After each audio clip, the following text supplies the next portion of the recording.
You're on Where to Stay Around the World, and we are in Grassington.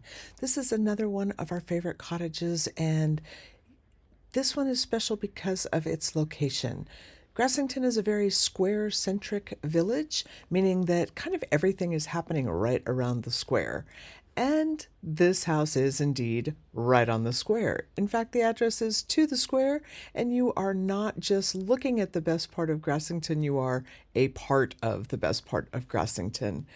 Your bow window and oak door are part of the attraction of this town. This 3-bedroom, 2-bathroom cottage is split up over 3 floors and includes a lounge, a kitchen, and a utility room. It's located right next door to Plaza Uno, Grassington's newest restaurant, and we have done a video about it because it was such a favorite. You are in the heart of the Yorkshire Dales, where you have walks for miles, and beautiful views, and access to the Yorkshire Dales National Park. This is also the home of All Creatures Great and Small, where they do the filming each year for that sweet, sweet series.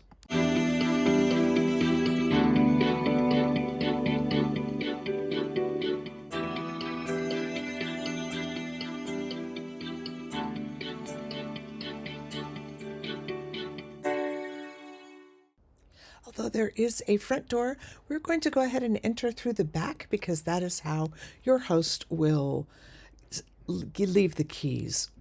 The back door is open. There is not a parking space in back.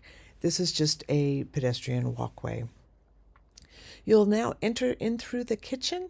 There's a nice dining table here. There are cupboards and a small pantry. The light is on the left with a pull string. Your host will leave you some Tupperware, which was very handy. We were there for a long stay, and we enjoyed being able to cook and store our food. The cupboards will have all of the glassware, dishes, and cooking utensils that you need. These are built in, and there's plenty of cutlery, coffee cups, teacups, plates, dishes, etc. There's a kettle and toaster on the countertop, and immediately below it is a small dishwasher. The sink and drain board have a window looking out to your private back patio. Under the sink is a cupboard with cleaning supplies, including dishwashing soap. Ian and Christine, your hosts, will leave a hearty supply of tea, sugars, and coffee granules. We were here for a couple of weeks, and this small fridge fit all of our supplies. But there is also a grocery directly across the street, and it's as easy to get to that as it is to get to the fridge. Above the fridge is a coffee maker, paper towels, and a biscuit jar. The microwave sits atop the cutlery drawer, as well as areas for placemats, pots and pans, and your towels. In a standalone area is an electric cooktop, 4 burners, as well as a overhead fan. And then below it is a oven with 2 slide-out cupboards with bowls and baking dishes. Underneath the oven itself is a drawer with pans for baking. The kitchen is light and bright and leads from the outside into the lounge. But first, we'll take you upstairs for bedroom areas. There is not a railing on the stairs, but they aren't steep or especially narrow. These are really manageable stairs. It's a split level, meaning that you'll go up one side for one area and up another side for the other area. When you turn left, you will have a bedroom, a closet area, and a bathroom. This is the main bathroom for the entire cottage. It features a toilet, a sink, a heating rack, and a shower. It is on-demand water right at the point. Toiletries are not included, but water pressure was good. Immediately outside the bathroom is a small storage closet. The owners are using it for some holiday decor, but it is big enough to fit a suitcase in to keep it out of the way. Under the stairs is a dresser, and there is a shower seat and a hamper if you need it. I found the dresser handy as all of the drawers were empty except the bottom one.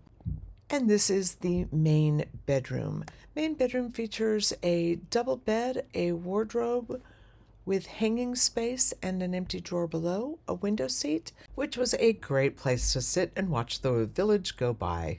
2 end tables flank the bed and are complemented by a decorative fireplace, and a full-length mirror. Your windows here look out into the square. Moving from this bedroom back out into the hall, we'll take you up the stairs to the third bedroom. This is the only thing on this floor. It too looks out over the square with small windows, has a sloped ceiling, and a beam that is a headbanger if you aren't careful. It does feature a closet, which is quite large and has room for luggage, but it also has a low ceiling at the back, so you do need to mind your head there as well. For additional storage, there is a dresser, and you'll find a hairdryer in the top drawer. And the ottoman is a really lovely piece and works as a small table, a stool, or even a bedside table. Heading back downstairs, we'll take a look at the other bedroom. This is on the same floor but has a stepped landing. This is a twin bedroom. It has a twin bed, a chair, and a small wardrobe. While this room is tiny, it has a beautiful view over the gardens and the rooftops in the back. You do need to be mindful of the split step landings, especially if you are trying to use restrooms in the evening and that kind of thing. It's down, across, up, and then over to that part of the house. But we're going to head back downstairs, and we are now in the main lounge. This has a really interesting entry cubicle, which is perfect for hanging coats, leaving boots, and making sure wet items and shoes don't get into the house. There are multiple locks on this house, and you will be left with a very large key for the great big lock below. We just used the simple latch lock and the slide lock above to make sure we were locked in at night. The hardest part about this space is that both doors open inwards, so you can only have one door open at a time and still get to the coat rack behind.